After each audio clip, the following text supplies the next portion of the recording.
So thinking happens to them. And then the next evolutionary step for humanity is the transcendence of thinking. It's an incredible shift in consciousness that will, of course, manifest when a sufficient number of humans have gone through this incredible shift in consciousness.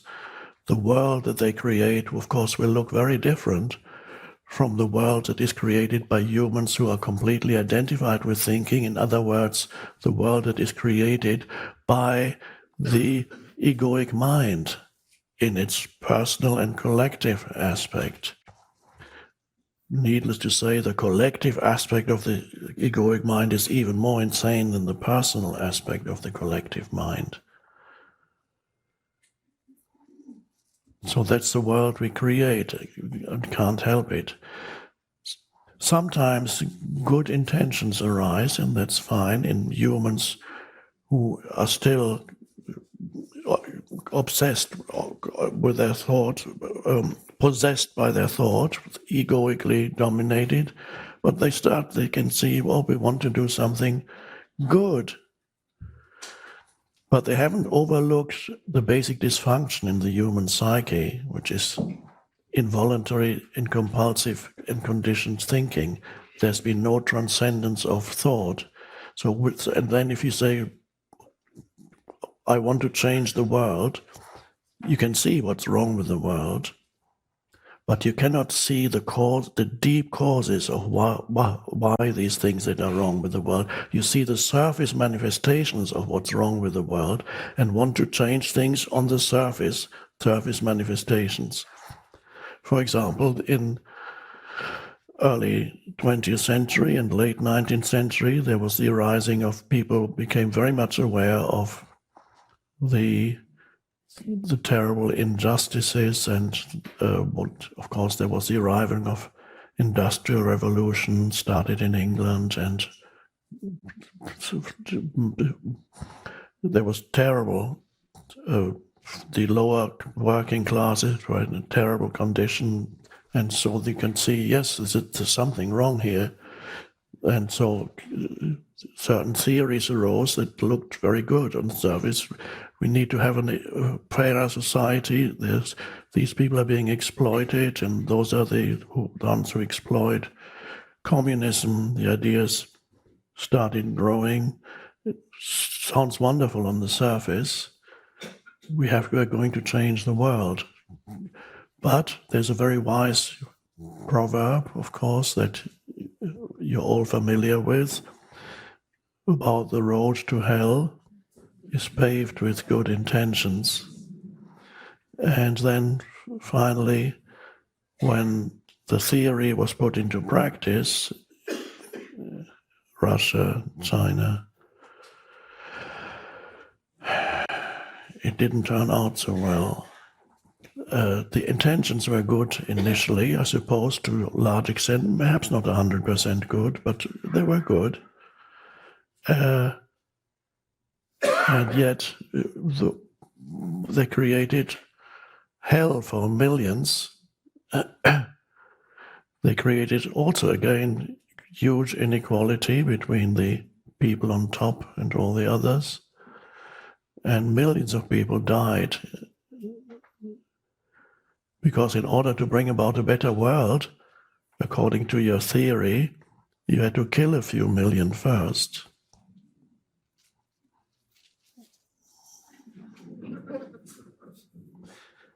So if you overlook that there's a fundamental dysfunction in the human psyche, whatever plan you have to implement changes, honestly, I'm not saying don't do anything until you're totally enlightened. No, you're already relatively conscious, so you can participate, take conscious action, that's fine. Always knowing that the fundamental change is in human consciousness, and you need to embody that change while you take action.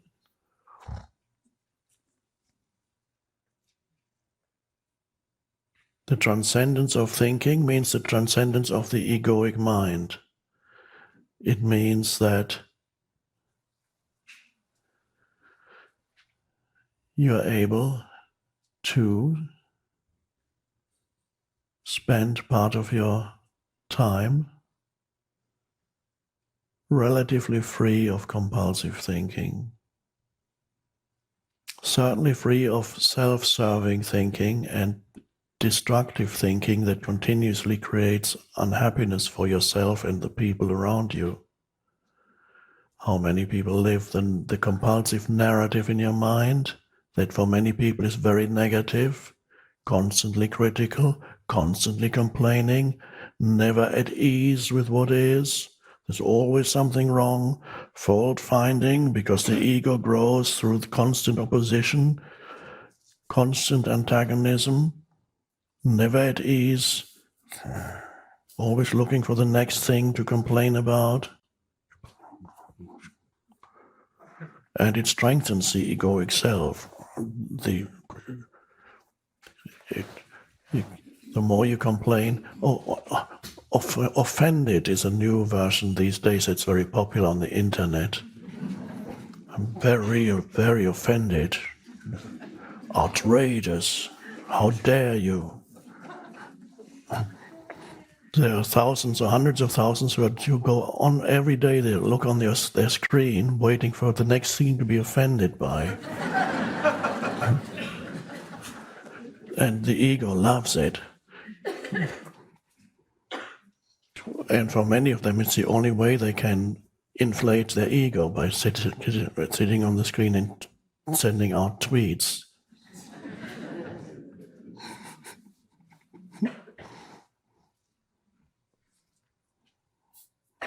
The transcendent of thinking is not any kind of regressive movement.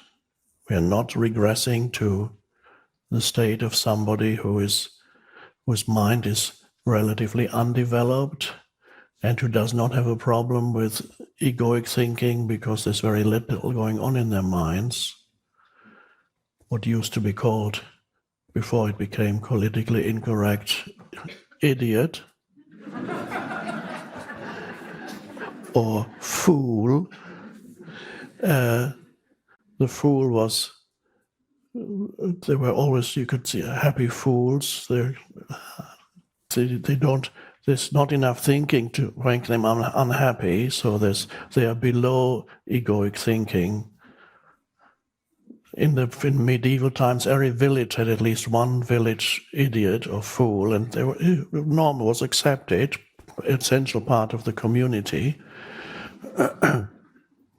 And even the royal courts had a fool, a very important figure, although that figure probably was just pretending to be a fool. And that was one of the most, sometimes very influential position in the royal court, but also one of the most dangerous jobs you could have, because you could lose your head at any moment. But only the fool was able to tell the king or queen what was wrong, by making it into a funny story. But the fool is more deeply connected, as we know from mythology. The fool is more deeply connected with the source still, hasn't gone as far out as a normally developed human. He's more simple. The fool, for example, relatively speaking, is a simpleton. It's like the Hobbit in Lord of the Rings. The Hobbit is a simple guy, doesn't think in complex terms, loves the simple things of life, loves eating and enjoyment. But why the fool has to go on this important mission that nobody else can carry out? That's a mythological motive. That's often the case, because the fool has a connectedness still with source that the more developed humans don't have. Similar motive in Forrest Gump, the movie. The fool does great things, this guy, Forrest Gump, and life always supports him. If you watch that movie again, he saves people in the war, he does heroic things, but he doesn't claim credit because he doesn't have much of an ego yet. And all his life gives him the next thing and the next thing, supports him. But we don't want to go there. When I say cessation of thinking, I'm not talking about regressing to the stage. It is the pre-thinking stage of humanity. I'm thinking about rising above, pointing to the possibility of rising above thinking. So you stop thinking, which is normally associated with diminishment of consciousness, and transcendence of thinking is an intensification of consciousness, turning up the light. This is why the term attention and alertness, those terms are extremely important. They're also used in Zen very frequently. The Zen teachings could be described, if you wanted to summarize Zen, it would you can just say simple things like pay attention. There was one Zen teacher who would, whenever they asked him a question to explain Zen, he became quite famous. He would always raise his finger. Please explain Zen to us. What is Zen? I haven't quite understood yet.